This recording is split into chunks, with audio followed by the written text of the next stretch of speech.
ప్రక్షాళనలో రాష్ట్ర ప్రభుత్వం పగడ్బందీగా ముందుకు సాగుతోంది. మూసీ నది ప్రక్షాళన కోసం చేపట్టిన సర్వే ఉద్రిక్త పరిస్థితుల మధ్య సాగింది. హైదరాబాద్, రంగారెడ్డి, మేడ్చల్ జిల్లాల పరిధిలోని మూసీ నది గర్భంలో ఉన్న నిర్మాణాలు, నివాసాలను తొలగించేందుకు రెవెన్యూ అధికారులు సర్వే కొనసాగించారు. నది గర్భంలో ఉన్న నిర్వాసితులకు నచ్చచెబుతూ మార్కింగ్ వేసేందుకు యత్నించారు. పలుచోట్ల బాధితులు అధికారుల్ని అడ్డుకొని నిరసనకు దిగారు. చైతన్యపురి డివిజన్ పరిధిలోని గణేష్ నగర్, న్యూ మారుతి నగర్లో ఉద్రిక్తత నెలకొంది. పూర్తి అప్డేట్స్ మా ప్రతినిధి సునీల్ అందిస్తారు. సునీల్,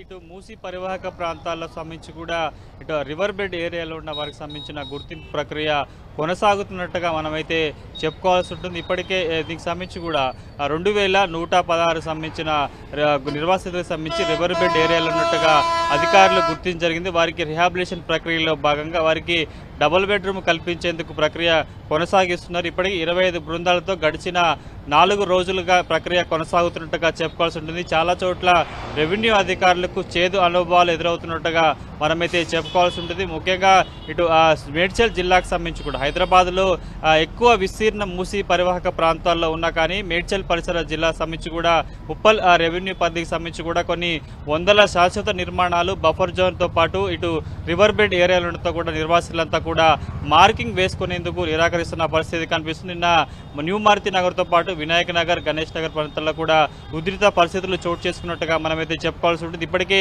దాదాపుగా 2116 సంబంధించిన 166కు సంబంధించిన ఇటు రివర్ బెడ్ ఏరియాలో నిర్వాసితులకు సంబంధించి కూడా మార్కింగ్ ప్రక్రియ దాదాపుగా పూర్తయినట్టుగా తెలుస్తుంది. రానున్న రోజుల్లో ఇక మూసీ బఫర్ జోన్లో ఉన్న సంబంధించిన వాటి మీద సర్వే చేసేందుకు ఇప్పటికే ఇటు ఉన్నతాధికారులు కూడా సన్నద్ధమవుతున్నట్టుగా తెలుస్తుంది. కానీ గడిచిన 3 రోజులుగా మూసీ పరివాహక ప్రాంతాల్లో 45 కిలోమీటర్లకు సంబంధించి కూడా కొంత రివర్ బెడ్ ఏరియాలో ఉన్న నిర్వాసితులకు సంబంధించి కూడా వారిని పునరావాస కేంద్రాలకు తరలించే ప్రక్రియ కొంత అధికారులకు తలకు మించిన భారంగా మారుతున్నట్టుగా చెప్పుకోవాల్సి ఉంటుంది. ఇప్పటికే ఇటు చాదర్గఢ్తో పాటు శంకర్పేటతో పాటు ఇటు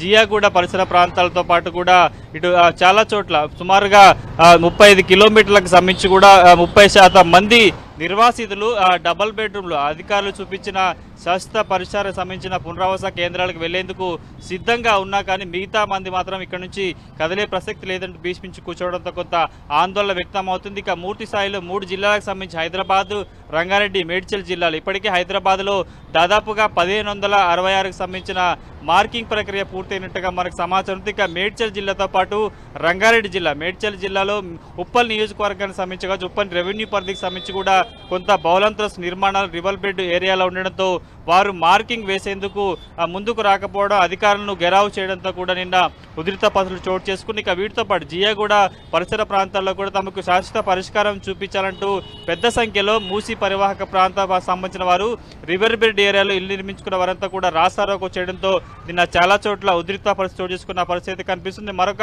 2 రోజుల్లో కూడా మూసీ రివర్ బెడ్ ఏరియా సంబంధించిన మార్కింగ్ ప్రక్రియ పూర్తి చేసిన తర్వాత నిర్వాసితులందరినీ పునరావాస కేంద్రాలకు తరలించిన తర్వాతే కూడా కూల్చివేత ప్రక్రియ ఉంటుందంటూ కూడా ఇప్పటికే అధికారులు చెప్పినా కానీ కొంత నిర్వాసితులు ఆందోళన వ్యక్తం చేస్తున్న పరిస్థితి కనిపిస్తుంది. సుమిత్ర, అంటే కిరణ్, ఇప్పుడు ఎవరైతే బాధితులు ఉన్నారో వాళ్ళని వేరే దగ్గర ఫెసిలిటేట్ చేస్తున్నా కానీ వాళ్ళు వెళ్ళకపోవడానికి, సుముఖత చూపుకోవడానికి కారణం అక్కడ మార్కెట్ వాల్యూ ఇవి కూడా అయి ఉంటాయి. వాళ్ళు ఏమంటున్నారు అసలు బాధితులు, వాళ్ళు ఏం చెప్తూ ఉన్నారు?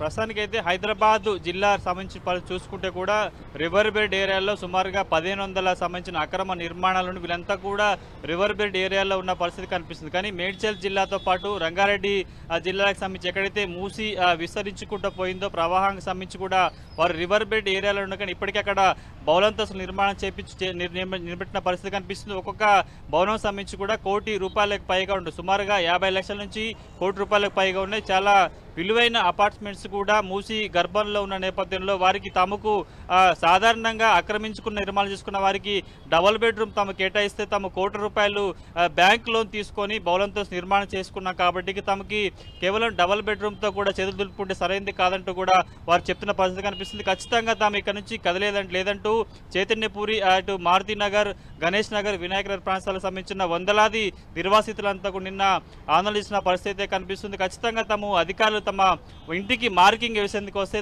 మేము తరిమేస్తామంటూ చెప్పిన దృశ్యాలు కనిపిస్తుంది. కానీ మేజర్గా హైదరాబాద్ జిల్లాకు సంబంధించి కూడా 1500 నిర్మాణాలకు సంబంధించి కూడా చాలా కేవలం రేకుల షెడ్తో నిర్మించిన ప్రాంతాలన్నీ కొన్ని చోట్ల అక్కడక్కడ డబుల్ బెడ్రూమ్ సంబంధించి కావచ్చు బహుళంతల నిర్మాణాలు కొన్ని మాత్రమే ఉన్నాయి. కాబట్టి వారు శాశ్వత పునరావాస కేంద్రానికి వెళ్లేందుకు సిద్ధంగా ఉన్నా కానీ మిగతా చోట్లకు సంబంధించి మొత్తంగా 45 కిలోమీటర్లు విస్తరించిన మూసీ పరివాహక ప్రాంతాలకు సంబంధించి కూడా కొన్ని చోట్ల నిర్వాసితులు ప్రభుత్వం చూపిస్తున్న డబుల్ బెడ్రూమ్ ఇళ్లకు సిద్ధంగా ఉన్నా కానీ మిగతా చోట్ల సంబంధించిన ప్రజలు తమ లక్షల రూపాయల లోన్ తీసుకొని బౌలంతుల నిర్మాణం చేసుకున్నాం కాబట్టి తమకి శాశ్వత పరిష్కారం చూపించాలి, నష్టపరిహారం తగినంత ఇస్తేనే కూడా వెళ్తామంటూ కూడా చాలా చోట్ల చెప్పిన పరిస్థితి కనిపిస్తుంది. కాబట్టి మొదటి దశలో ఇటు రివర్ బెడ్ ఏరియాలో ఉన్న రిహాబిలిటేషన్ సంబంధించిన నిర్వాసితులకి మార్కింగ్ ప్రక్రియ పూర్తయింది. కాబట్టి రానున్న రోజుల్లో ఇక మూసీ బఫర్ జోన్కి సంబంధించిన సర్వే కూడా చేయబోతున్నట్టుగా తెలుస్తుంది. ఇక ఎప్పుడైతే ఇప్పటికీ ఆ రివర్ బెడ్ ఏరియాలో ఉన్న నిర్వాసితులకు సంబంధించి కూడా డబుల్ బెడ్రూమ్లో ఉండేందుకు సకల వసతులు కల్పిస్తామని చెప్పిన పరిస్థితి కనిపిస్తుంది. కానీ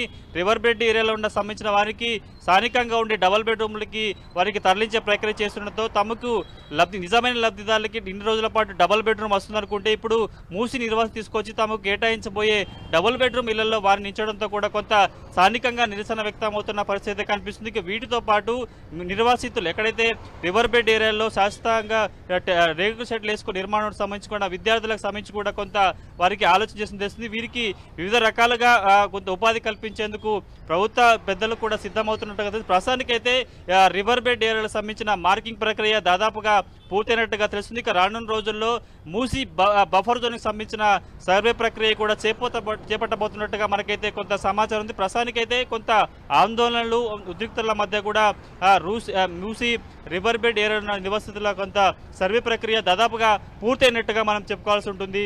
Sumitra, thank you Kiran for the updates.